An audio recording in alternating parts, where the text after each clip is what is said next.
Okay, good evening, good evening. So yan mga kabiyaheros natin. So ito ay lugar ng Barangay Parang.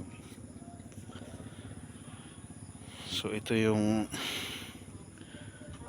ginawang bagong palengke.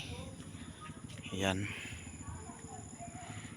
Kaso hindi napakinabangan kaya ang mga tao ay ayaw magsipunta dito, nalalayuan. Oh yan oh.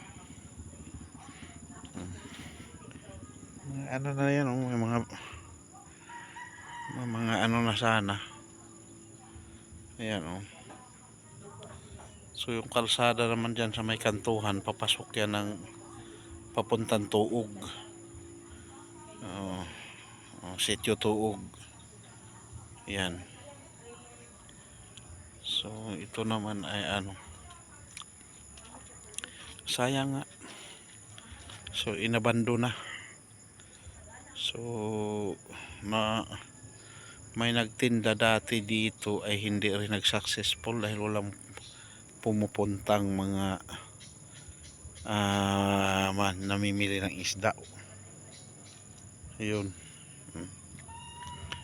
Okay, nandito tayo sa ating maliit na programa, no? Welcome Alfred Uhaw TV Vlog. So naghilot yan yung aking may bahay. Yan. So gabi na rin talaga. Yan. Ginabi na. May ano na rin dito.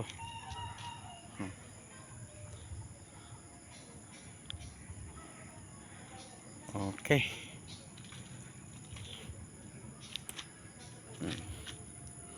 Yan yung ating kasama sa buhay.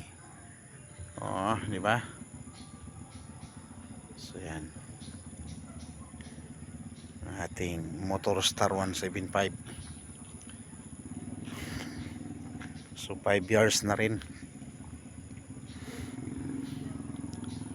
So within 5 years marami na nga lang siyang naanuhan. Nagpalit na ako ng hub. Nagpalit na ako ng telescope, kaso ano din, surplus yung pagkabili ko, sayang lang. Pero at least ano, nagpi-play pa. Papalitan ko na lang talaga ng bago. Yan. Simple lang yung ating ano, wala tayong ka-design pero plano kong ipaano to.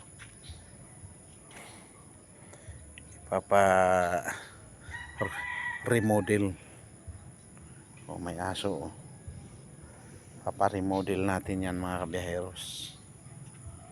Tapos palagyan ko dito ng pintuan para safe ang aking magnanay. Kay kahit saan kami pumunta, yan ang aming ano, kasama. Okay. Thank you very much sa mga mag-like, mag-share, mag-subscribe ng ating YouTube channel, Alfred Uhaw TV Vlog. Yun yung ating ano, sayang talaga. Abandon market.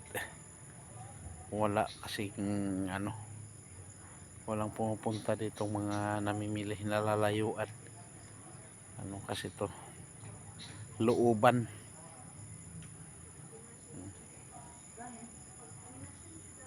May aso pa.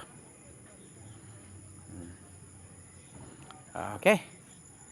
Sa mga mag-like, mag-share, mag-subscribe ng ating Facebook page, ganoon na rin sa ating YouTube channel, Alfred Uhaw TV Vlog. Ang pobreng tricycle vlogger, yun, nagsalitang mag-isa.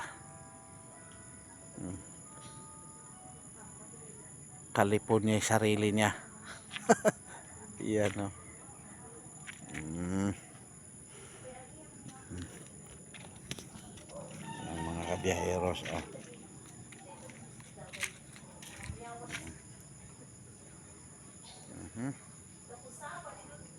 Bye bye, God bless, and to God be the glory.